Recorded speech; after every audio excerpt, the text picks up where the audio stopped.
जय शनिदेव। प्रिय दर्शकों, मैं राजेश जोशी आपका ज्योतिष जागृति केवल सत्य कार्यक्रम में आज फिर से स्वागत करता हूं। प्रिय दर्शकों, जैसा कि आप जानते हैं, हमारी चर्चा चल रही है हर लगन कुंडली के इष्ट ग्रह को लेकर के, हर लगन कुंडली के इष्ट देव को लेकर के।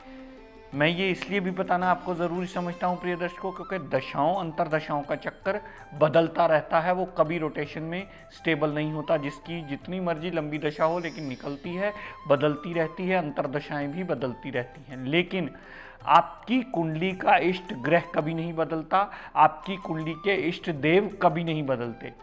जौन सी मर्जी ग्रह की दशा चल रही हो, अगर आप साथ में अपने इष्ट देव का पाठ पूजन, इष्ट देव का नमन, इष्ट देव का सिमरन, इष्ट देव का आशीर्वाद, इष्ट देव का व्रत आरती साथ में करने की आदत डाल लेते हैं, तो जितने मर्जी खराब ग्रह की आपकी दशा चल रही होगी, वो कहीं ना कहीं आपको बचने का रास्ता अवश्य देगी।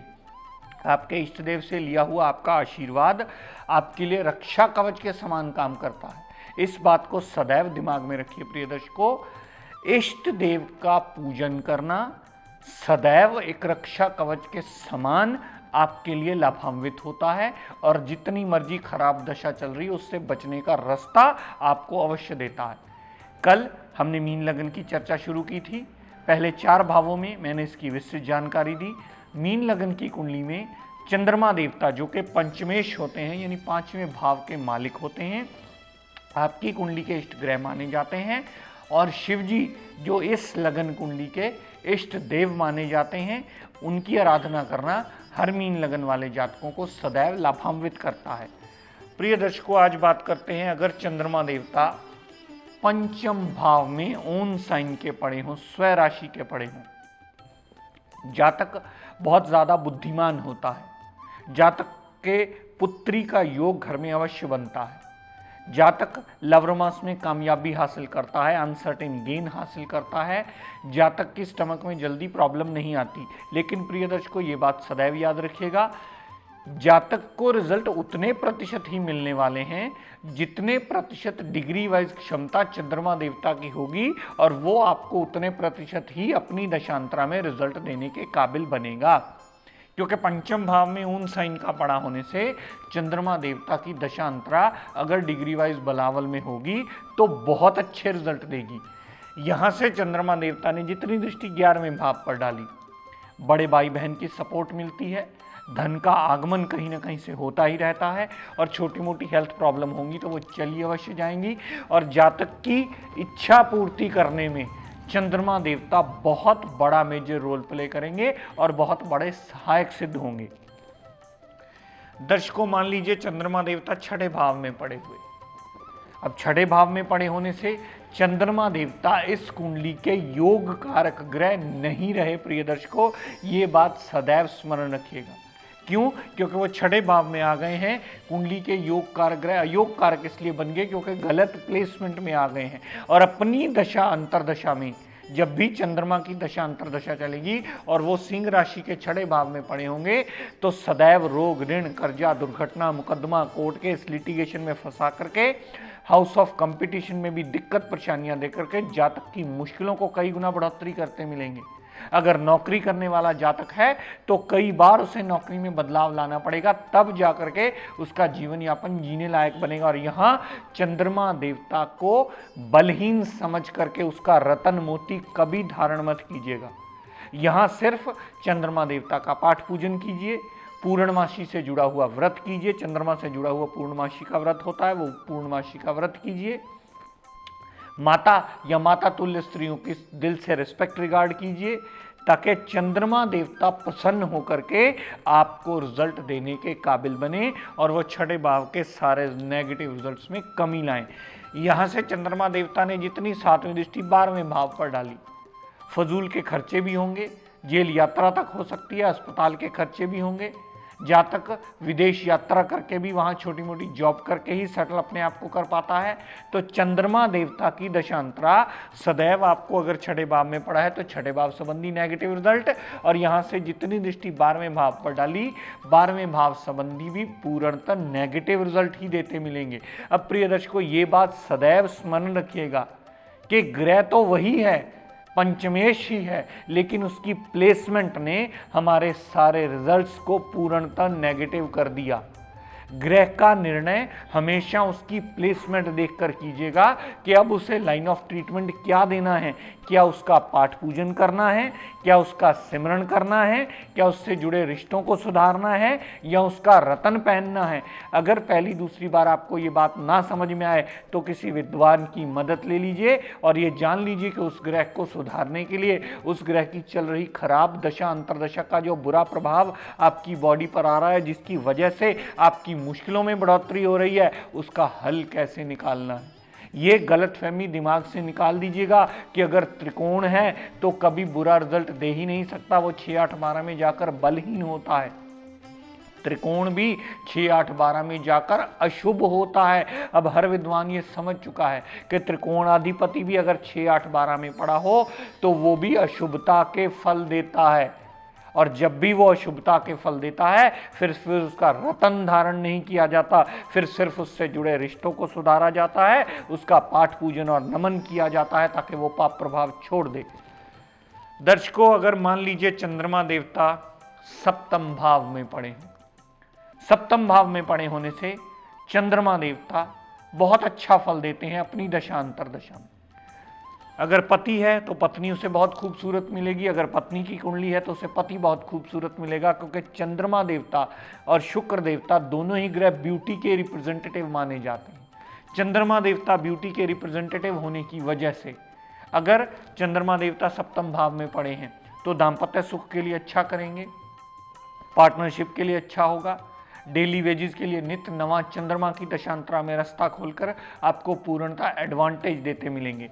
यहां से चंद्रमा देवता ने जितनी दृष्टि लगन पर डाली, लगन पर डाली हुई दृष्टि चंद्रमा देवता की आपकी पर्सनैलिटी को इम्प्रूव करके, पर्सनैलिटी को एक प्लीजिंग पर्सनैलिटी बना करके, जिससे आम लोग सुनना पसंद करते हैं, जिससे हर जातक सलाह लेना पसंद करता है, जिसकी राय की वैल्यू मानी जाती है, ऐसी पर्सनैलिटी बना देगा। लेकिन प्रिय दर्शकों, ये उतने प्रतिशत होगा जितने प्रतिशत चंद्रमा में डिग्री वाइज बलाबल होगा, जितनी क्षमता उसमें होगी उतने प्रतिशत ही वो रिजल्ट देने में अपनी दशांतरा में सक्षम अवश्य माना जाएगा।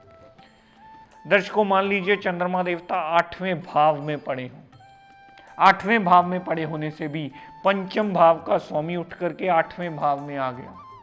8वें भाव में आने से भी सदैव चंद्रमा की दशा अंतरदशा आपको कष्टकारी ही निकलेगी। यहां भी वो बलहीन नहीं हुआ, यहां पूर्णतः अशुभता की कैटेगरी में आ गया। अशुभता की कैटेगरी में आने से जब भी चंद्रमा की दशा अंतरदशा चलेगी वो मृत्यु तुल्य कष्ट देगी, बिना कारण की ऑब्स्टेकल्स खड़ी होंगी, मेंटली जातक डिस्टर्ब होगा, बनते बनते काम बिगड़ेंगे, घर की आमदनी रुकेगी, मेंटली डिस्टर्ब होगी, संतान से कष्ट का योग बनता है, संतान को कष्ट आने का योग बनता है, हर काम देरी से होने का योग बनता है, मेंटली जातक कई बार डिप्रेशन तक की स्टेज में चला जाता है, यहाँ तक कि उसमें कई बार सुसाइडल टेंडेंसी भी आ जाती है कि वो जीवन यापन से ही तंग हो जाता है, क्योंकि बुद्धि का स्वामी और मन का कारक चंद्रमा है, अगर वो 8वें भाव में चला जाएगा तो सदैव अशुभता के ही रिजल्ट देगा। और किसी ने ये कह दिया कि ये बलहीन हो गया है, इसका मोती पहन लीजिए, तो यहाँ सबसे बड़ी भूल होगी हमारी। यहाँ मोती पहनने से वो 8वें भाव के ही नेगेटिव रिजल्ट देना आरंभ कर देगा और वो सारी जिंदगी के लिए आपकी अशुभता में बढ़ोतरी करके आपका जीवन यापन और मुश्किलों से भर देगा। यहाँ कभी गलती से भी अगर 8वें भाव में तुला राशि का चंद्रमा मीन लगन में पड़ा होगा तो कभी गलती से भी मोती धारण मत कीजिएगा। सिर्फ चंद्रमा का पाठ पूजन कीजिए, चंद्रमा से जुड़े हुए रिश्तों को सुधारिए, चंद्रमा के लिए पूर्णमासी का व्रत करके ही आप चंद्रमा के 8वें घर के पाप प्रभाव को न्यूट्रलाइज करके बचने का रास्ता ढूंढ सकते हैं। यहां से चंद्रमा देवता ने जितनी दृष्टि दूसरे भाव पर डाली, तो धन का अभाव सदा बना रहेगा, परिवार पूर्णतः साथ देने वाला कभी नहीं होगा, और जातक ऐसी वाणी बोल देगा जो सामने वाला सुनना कभी किसी कीमत पर पसंद ही नहीं करता। जातक का परिवार ही उससे दूर जाने लगता है, या वो खुद ऐसी वाणी, ऐसे कटु वचन बोल देता है कि परिवार वाले उसे पसंद ही नहीं करते। परिवार वाले खुद चाहते हैं कि आप अलग हो जाइए, आपकी हमारे साथ बनती नहीं, आपकी सोच का तरीका अलग है। तो ऐसी स्थितियां अक्सर देखी गई हैं। तो यहाँ सिर्फ पाठ पूजन करके ही अष्टम भाव के नेगेटिव रिजल्ट, और जितनी दृष्टि सातवीं दूसरे भाव पर पड़ रही है, उसके नेगेटिव रिजल्ट को न्यूट्रलाइज किया जा सकता है, कम किया जा सकता है, ताकि आपका जीवन यापन जीने के लायक बने। बहुत सारे केसेस में संतान से लड़ाई झगड़ा शुरू हो जाता है, पेट में प्रॉब्लम्स, अल्सर तक की प्रॉब्लम्स आ जाती हैं, संतान को भी कष्ट होना शुरू हो जाता है, संतान के बनते बनते काम बिगड़ने शुरू हो जाते हैं। और यहाँ पर अगर मोती धारण कर लिया तो और ज़्यादा प्रॉब्लम्स बढ़ेंगी, कम नहीं होंगी। यहाँ सिर्फ आप पाठ पूजन करके उसके आगे नमन कर सकते हैं। हाँ, अगर आपका जन्म अमावस्या का है और आपका चंद्रमा देवता अस्त अवस्था में है, तब आप मोती धारण कर सकते हैं 8वें भाव में। अन्यथा मोती का धारण करना सदैव 8वें भाव में पड़ा हुआ आपको नुकसानदेह होगा।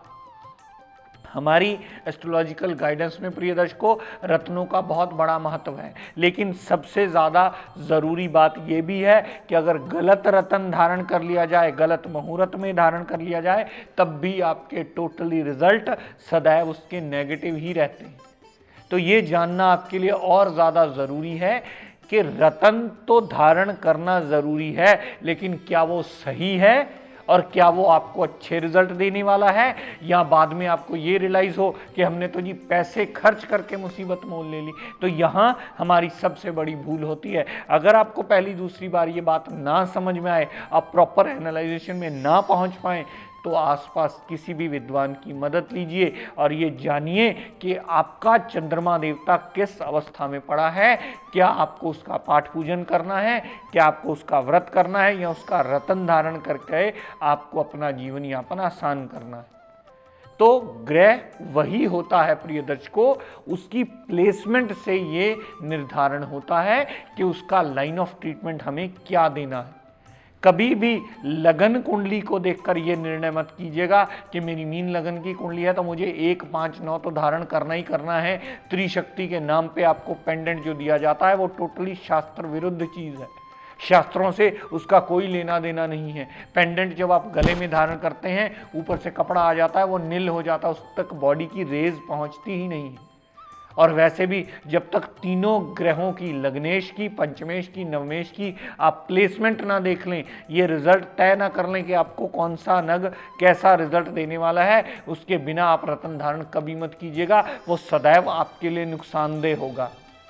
लगन कुंडली देख करके रत्न धारण नहीं किए जाते, रत्न धारण ग्रह की प्लेसमेंट को देख के धारण किए जाते हैं और ग्रह का बलाबल देख करके धारण किए जाते हैं। उससे पहले ये निर्णय किया जाता है कि ये रत्न धारण करने से आपको क्या फल मिलने वाले हैं और कैसे फल मिलने वाले हैं, कितने प्रतिशत आप इससे इम्प्रूव कर सकते हैं, क्या रिजल्ट्स आपको चेंजेस में आने वाले हैं और वो कितने पॉजिटिव होंगे। इसका अगर निर्णय आप सही ढंग से सीख लेते हैं, तभी आप इस विद्या के मेजर पड़ाव को पार करके रत्नों को समझ पाएंगे।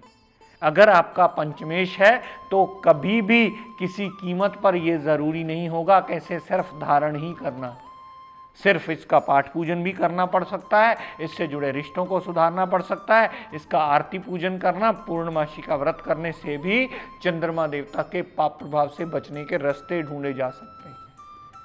तो लगन कुंडली टू लगन कुंडली ये वेरी करता है, प्लेसमेंट टू प्लेसमेंट वेरी करता है। ये बात आपको विस्तार पूर्वक समझनी होगी। अगर आप ये बात समझ पाते हैं, तभी विवेचन के सही तरीके आप समझ पाएंगे और तभी विवेचन के लिए अग्रसर होकर सही कैलकुलेशन करके सही रिजल्ट्स निकाल पाएंगे। 1, 5, 9 का त्रिकोण धारण करना शास्त्रों में कहीं आता ही नहीं है। 1, 5, 9 सदैव शुभ होते हैं, लेकिन उसकी प्लेसमेंट उसे अच्छा भी करती है और मृत्यु तुल्य कष्ट देने लायक भी बनाती है। तो प्रिय दर्शकों, आज अपनी वाणी को यही विराम देता हुआ हम सब के लिए मंगल कामना करता हुआ शनिदेव से ये प्रार्थना करता हूँ कि हे शनिदेव हम सब पर अपनी कृपा दृष्टि दया दृष्टि सदैव बनाए रखें। जय शनिदेव।